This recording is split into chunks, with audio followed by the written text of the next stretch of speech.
You have to get in front of them, and you are not allowed to stand on the sideline, not trying to figure out how these apps and this ever changing information and communication process for children. You can't sit on the sideline. You have to immerse yourself in this game to become part of it. We can't guide children through interactions and processes unless we understand those softwares and those apps. You're listening to the smartsocial.com podcast. I'm your host, Josh Ochs. This is our District Talk segment where we interview district leaders to learn how they're keeping students safe on social media so those students can someday shine online. Now, let's get back to the interview.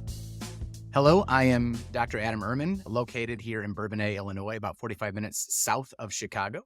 We have 5 schools serving about 2,500 students, ranging from pre-K to 8th grade. Hey, it's great to have you here today, Superintendent. I want to dive into your district and get some of your best practices for other superintendents and directors around the country. So the biggest question I have for you today that I want to start things off with is, what's your biggest accomplishment as a district over the past 1 to 2 years? Yeah, so I thought about the scope of that of 2 years, and it's hard because we think of long-range goals. And so 2 years, while it seems to be a long range for individuals, for us, we think of like gauges of like 5 years and 4 years. And so I looked at this last 4 years between COVID and to where we are now, and pointing towards some of the academic gains that we've made. We've had some schools that moved from needs improvement to all the way to schools that are now exemplary on our state report cards. So, everything in between, I thought about how did we achieve some of those things? And I think a lot of our focus was that while many schools were creating their return to learn plans during COVID, we looked and identified early on from the get-go. We introduced studies from Spain and Portugal, looking at the amount of instructional time with students and the teachers of in-person, that was going to be a critical piece. And if we were not hyper-focused on making sure that we were doing that, the achievement gap would be so large by the time COVID was over that we would have to really, really dive into trying to fill that gap. What we were able to do is avoid a huge achievement gap because of all of the intense pressure and push to get back as early as possible. Now, as you know, communities during that time, very divided. Your employees, very divided. So we kept that information on the forefront to be able to have those conversations. And so when we were coming back, we had less of an achievement gap to get through. Now, one of the things that we learned through the whole remote learning and going from Zoom to Google Meets and all that stuff in between is that the engagement that set and get of either, PowerPoint or Google Slides or even overhead projectors, that just was something of the archaic past that could not continue to happen again. So we started integrating something called Vivi. I'm not sure if you've heard about Vivi at all, but it really takes the software of being able to engage with students from a set and get on presentations to really get into a spot that is absolutely an engaging and a multi-interaction system between the student and the teacher, or the class and the teacher at the same time. A lot of advantages administratively, managerial, but in the classroom, it has been a game changer beyond some of the other things that it helped us do with some of our safety plans. But that is now a software we lean upon across the board. It's kind of one of the tech tools that we have now inherited that we can't live without. That's great. And those tech tools, the software is so important to what we're doing these days. But also, that software can cause a lot of problems. What do you mean by that, Josh? Well, I'm glad you asked. The question is, all these kids have these apps nowadays, right? The social media apps, and they're using them. And this is kind of what the whole podcast is about. My next question for you is, while there's good software that's helping you navigate student learning in the classroom, there's all the apps like TikTok, Snapchat, Instagram that students have. My question for you is, what advice do you have for other school districts who might be dealing with a social media issue on an app that originated on that social media app, but it creates a very real problem on campus? So one of the advice that we always give is you have to get in front of those issues. So I cringe every time I hear either an educator or a parent, they'll tongue in cheek say, well, I don't really understand the TikTok or the Snap or the Facebook. And, that may sound fine, but if this is where your child is learning, developing socially, interacting with not just their peers, but also potentially the entire world, you have to integrate yourself into that land. You have to immerse yourself into learning that. It doesn't mean you're going to be making TikTok videos, but you have to be able to understand it, So that way you can understand the pitfalls of it.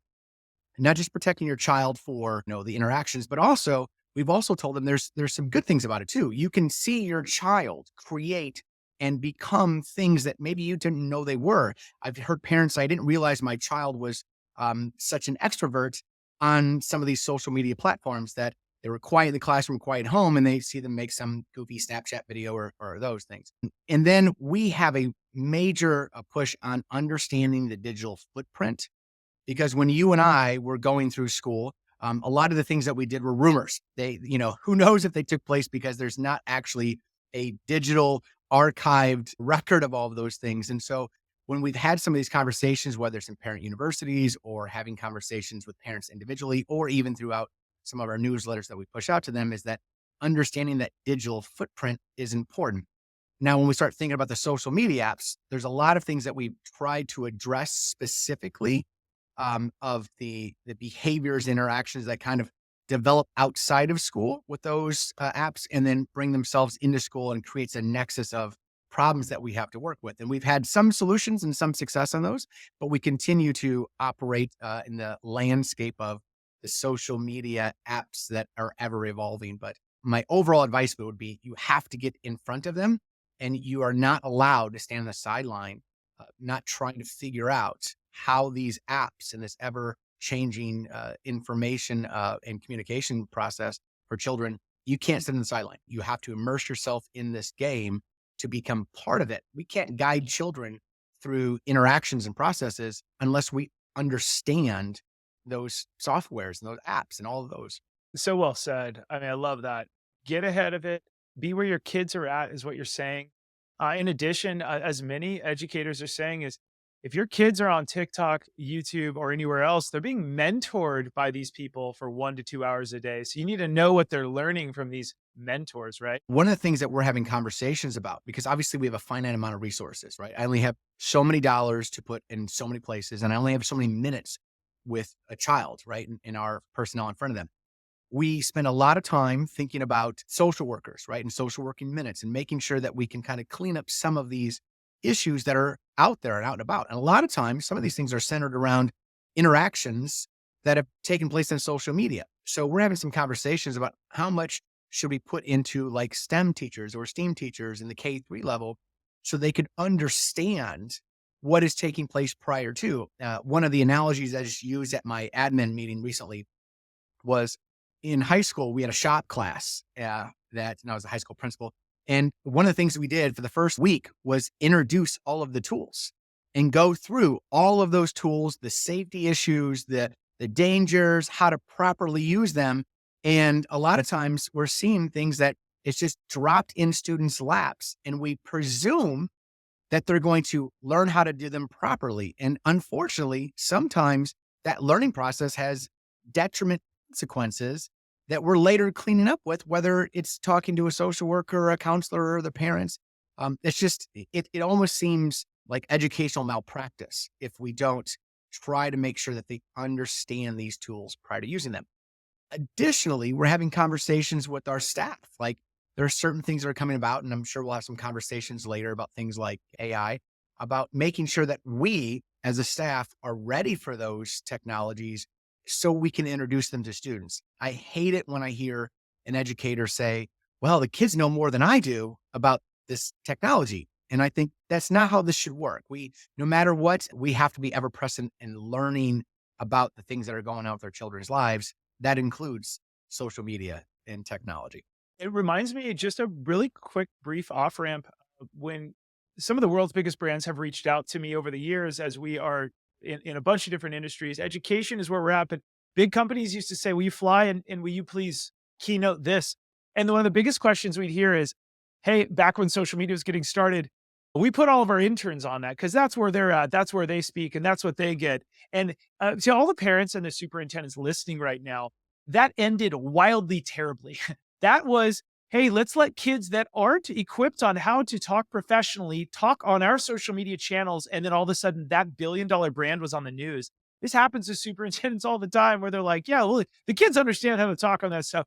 And as a superintendent is saying right now, we need to be privy and know where they're at, know how that we don't have to post on it. We don't have to be experts, But we do need to not let negative self-talk, and it's not just for kids. Negative self-talk happens for adults where I'm not good at that.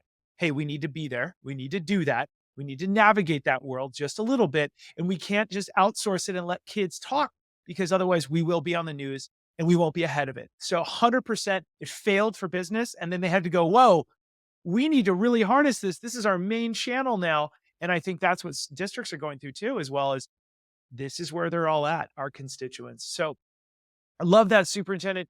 Let's dive into the positive side of things. Can you provide some examples of how your students may have used their social media in a positive or productive way that may have benefited themselves, their community, or maybe even their future? We're a K-8 school system, right? My most elderly students are still kind of going through those, preteen development processes. We don't have a significant amount of evidence, tangible evidence that we can see. What I get a chance to see is as they develop and they push along to high school, getting a chance to see some of the things that they're doing. We recently had a board meeting just 2 days ago, and a former student of ours came back and it was using social media to push out one of these Eagle Scout projects that they're doing to be able to get some funding and be able to then give back to the community to develop this monument, right? We get a chance to see those, but those seeds that we planted, we don't get a chance to see those fruits until potentially they're out of our scope because eighth graders right now are not thinking community all the way through as much as they are when they start being able to drive on their own and become active, working citizens of the community. Right now, we're trying to prep as much as possible to put them in positions for that. For us, what we have been trying to do is get them to create and interact with their peers in this micro society that they operate in a positive way. Uh, Many of the things that I inherited, as everybody has when they come to a certain spot or a certain district, you think, okay, where are our ugly spots, our bruises, and lots of social media interaction, lots of engagement, and dealing with the behaviors in the back end, realizing that we were constantly having these interactions, but they're always negative. Why couldn't we have some of these interactions where instead of having a group Snapchat where it was going in a negative light, why can't we have some of our teams, our sports and athletic teams create groups where they're interacting and talking about what the next game is or positive things about coming out to the basketball game or the volleyball game or supporting whatever team and coming out with a spirit wear idea, which is obviously just, not going to change the world, but it's getting them to interact in social media as a group in a positive function. One of the things that we did to identify some of these issues is we had some software that was really pricey for a while that we knew that we had to purchase, and with ESSER funds that we had at our disposal at that point in time, to be able to identify what was kind of going on. The software was important because it allowed for interactions where any student could interact, or we would ask a question. It's kind of like a survey, ask a question, but then questions could be asked off of that. And then Yeah. the engagements would start to branch out, not in a chain, but more of like a web. And it would kind of build a positive communication because in the background of the software, it would peel out things. If somebody said, Josh is really a bad person, well, it would peel that off and say, we're not going to have that conversation. We're going to talk about, what are some of the needs and wants. And then we took that information and we started looking at it as administrators and saying, okay, where are our gaps? Where are our issues behaviorally, social emotionally? And that helped us kind of achieve that we had to start getting in front of this. We thought we knew we had some problems, and then we were able to confirm it, which was obviously knowing was half the battle. So now let's start getting in front of it, start having parent university, start having conversations about the digital footprint. And we identified that these conversations had to take place at like second grade, first grade, as soon as children could start thinking about it, because we were putting these digital devices in students' hands. And as much as we'd like to have these conversations in seventh and eighth grade, that ship has already sailed. They are already now using all of these devices. It really parlays into my next question for you. We talked a little bit about how we need to get ahead of big social media issues on the apps. Great. We talked a little bit about how you have up to eighth graders, so it's a little hard to start building positive stuff online. But then you just mentioned as well, and I think this is normal across the whole industry. You mentioned, hey, our kids are getting online in second grade or getting phones, and we're hearing earlier and earlier, but yet We're not doing anything really positive quite yet, or families aren't until eighth grade. So here's my next question for you, because this is a smart socials goal, is what suggestions do you have, superintendent, for parents to encourage their kids to use this tech in a really positive way, both in the classroom and at home? We find parents typically go to start interacting with their children on phones, and it's usually, I want to be able to track the location of my child. So the Yeah. first conversations they start having are, is it time to give, and you can fill in the name of the blank of whatever child. I'll use my own. Is it time for Ellen to have a phone? Who's 16 now. So, yes, she has a phone. But is it time for her to have a phone? And it usually starts with because they're going to be at practice after school sometime, or they're going to be walking home, or they're going to be going at a spot where I'm not in control of knowing where they are at all times. And I need to be able to track.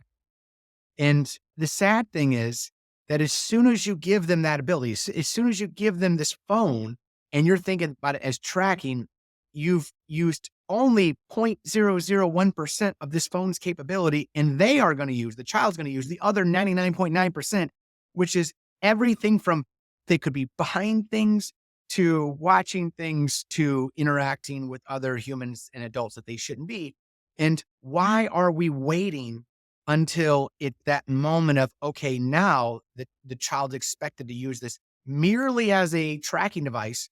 Why are we not as parents diving in and say, okay, listen, here's how we're going to start using this. If I could go back in time and be a better parent than I was, when I was doing these things, I would have these conversations about cell phones much earlier. And I'd be having conversations with my child and say, hey, look at, here's my cell phone. Here's how we're using this. Here's how I interact with your mother on this. And here's the things you got to understand on, like, when I text her this, understand this text message is going to go all the way through. We have these lessons in life that we do when we're driving in the car or crossing the road or in the shopping mall, or even I can think of when I'm walking my child when she was young in the parking lot. I'm like, listen, you have to stay next to me. These cars are going to back up and see you. But then we give them this most powerful device that they're ever going to have and say, okay, just make sure you understand, like, be good on this, and make sure that you're nice on this because other people could not be. We need to get to that conversation early. I mean, as early as those conversations talking about reading and writing and walking and riding your bike and all those type of things, we should be talking about something that I guarantee is going to continue to exist in their life, which is access to now the entire world at the moment they can press their thumb on the button. That is something that is just as scary as hand keys to a car. So my Yeah. advice would be conversations way early. And those conversations can take place in cars, even without the phone. You can have a conversation about the safety of phones and the safety of being able to have communications before they get those things. I had conversations about my child who just got her license, which is terrifying this week. I had conversations with her about driving when she was 14 and a half, when I would say, I want you to pay attention to me drive. I want you to watch. I'm going to turn left here, but see the car that's going to come in front of me. There's a reason. I'm talking those through so that right now, when she drives home from school, she had all those lessons over time. So it'd be way early in their lifespan. You said so many great things there. Early conversations so that it's not stressed, it's not last minute. Another thing that you really said that I really liked, and I think this is something that we all should look at, is you said there's this little tiny feature. It's 1% of the phone's feature to track your kid to help you communicate with them. But yeah, you're giving them 99% of the capability that then to use on their own and figure out. And I would use the analogy, and parents often say they love the car analogy. And you've used that a couple times. Absolutely love that. What if you bought a whole car, and you said, we're buying it only for the trunk because we want to put stuff in there. Cool. But you have the kid drive it and you don't teach them radio, looking at the radio while you're driving, deadly. All these things, you're letting them figure it out. I think that's such a good point. We can't just get these devices and say, I'm buying it because of the 1% and I'm not going to teach you the 99%.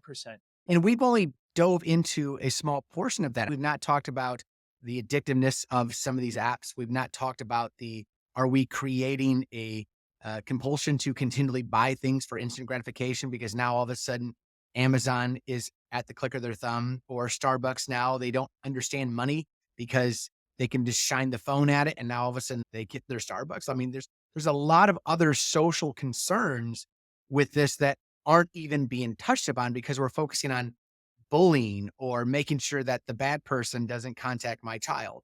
There's a lot of other issues. I think you and I could talk for 2 hours about this. I mean that in a great way because I really like your way of approaching this. I think it's reasonable. I think it's really accurate.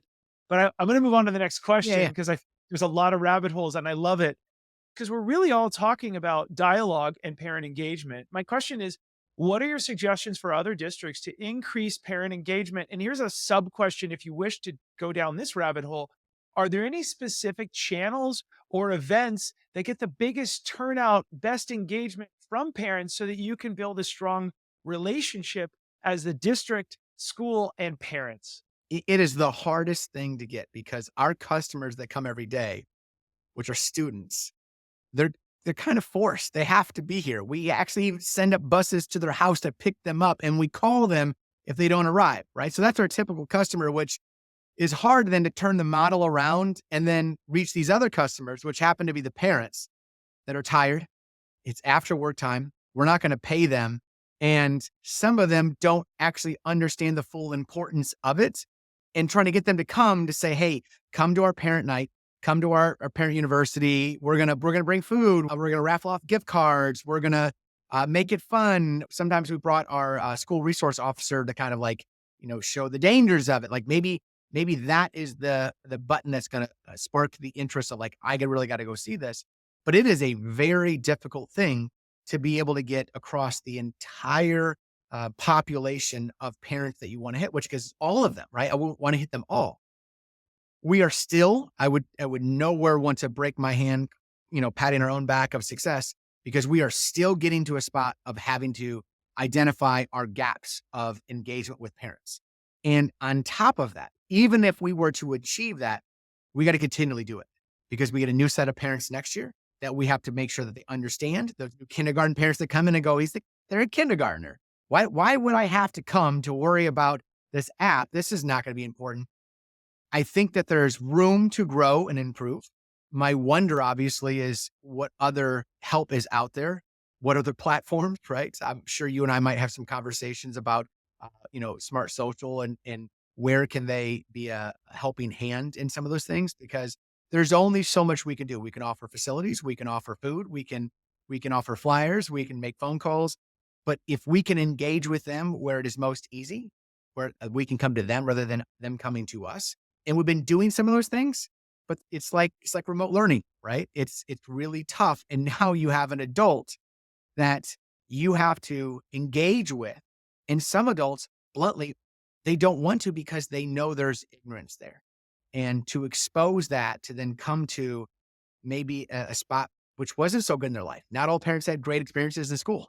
And we're saying, hey, come to a school. And some of these schools are schools that parents actually went to.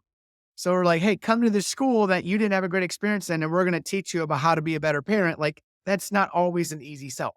Lots of room to improve on that. But we know that the work is so important that if you give up on it, then we're going to deal with the aftermath on the backside anyway. So my hope is maybe to learn a little bit from Josh on what other things that you guys might be able to help us with.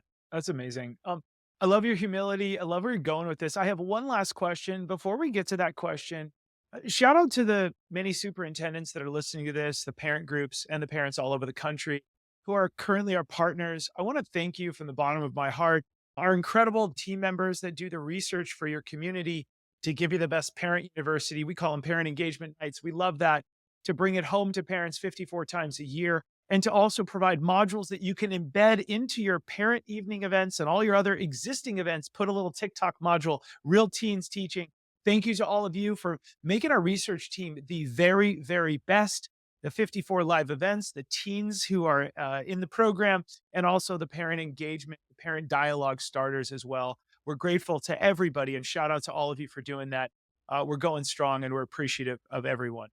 Okay, the final question I have for you, Superintendent, and this is a hot one. Some of my team members want to start this off as the first question. I think this is the biggest one we could talk for an hour about. How is your school district approaching AI tools like ChatGPT?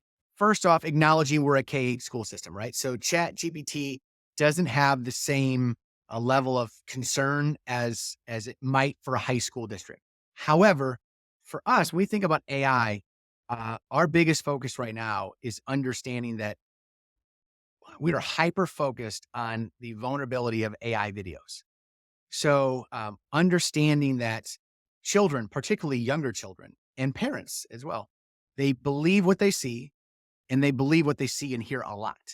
And understanding the vulnerability that AI has to be able to now produce videos that they could produce a video of me right now that looks like me, sounds like me, but is saying something completely different than what I'm saying right now, which is maybe not the standards that I have or my district has. And those are concerning. It becomes something that we have to be aware of. One of the things that we're looking at is first off, we do not have chat GPT available in our district right now.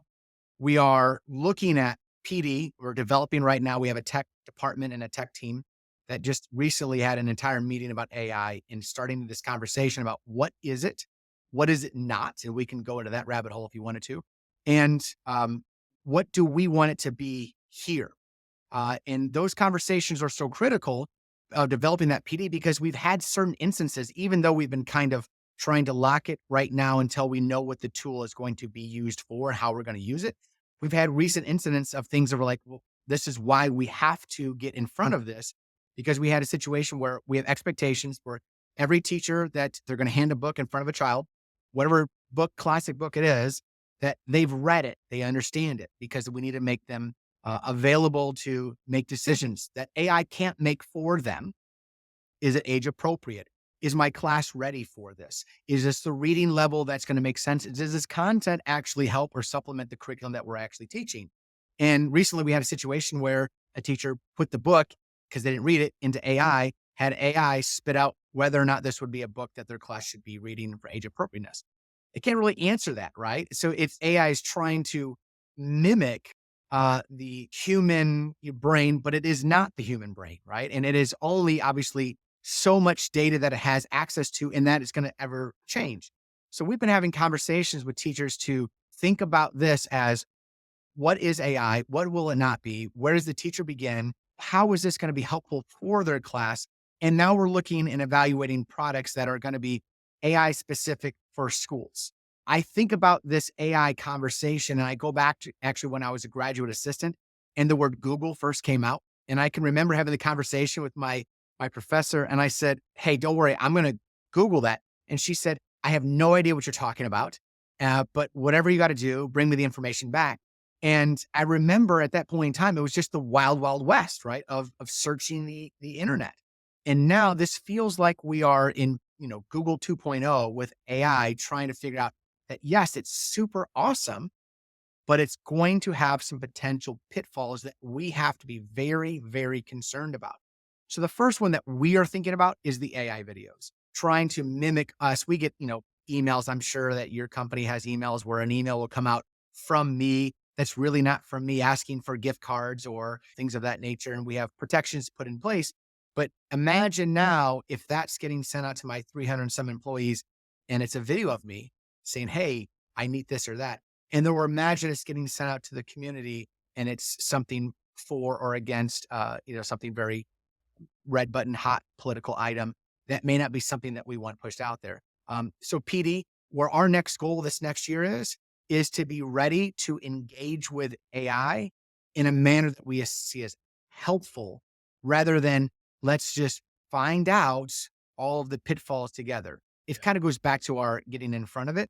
And if we're not ready for it, it will be here waiting for us, but we got to make sure that we're positioned to use it strategically and prescriptively rather than just let's see what happens. So well said. Superintendent, I want to thank you for your time here today. This has been really valuable.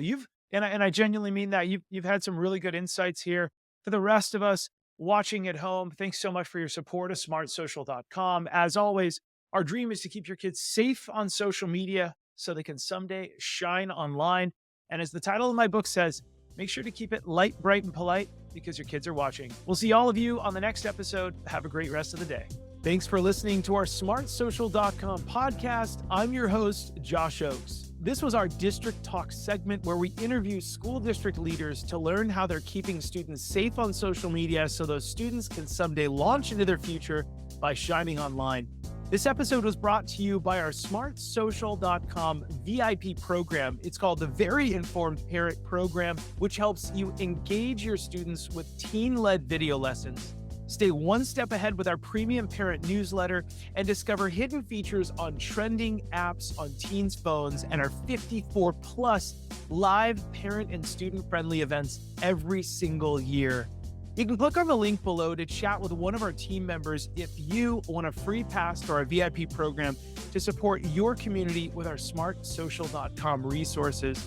And if you're a district leader who has a success story, we would love to feature you on a future episode. You can click the links below to reach out. Thanks so much for listening, and we look forward to seeing you on the next episode. Have a great day.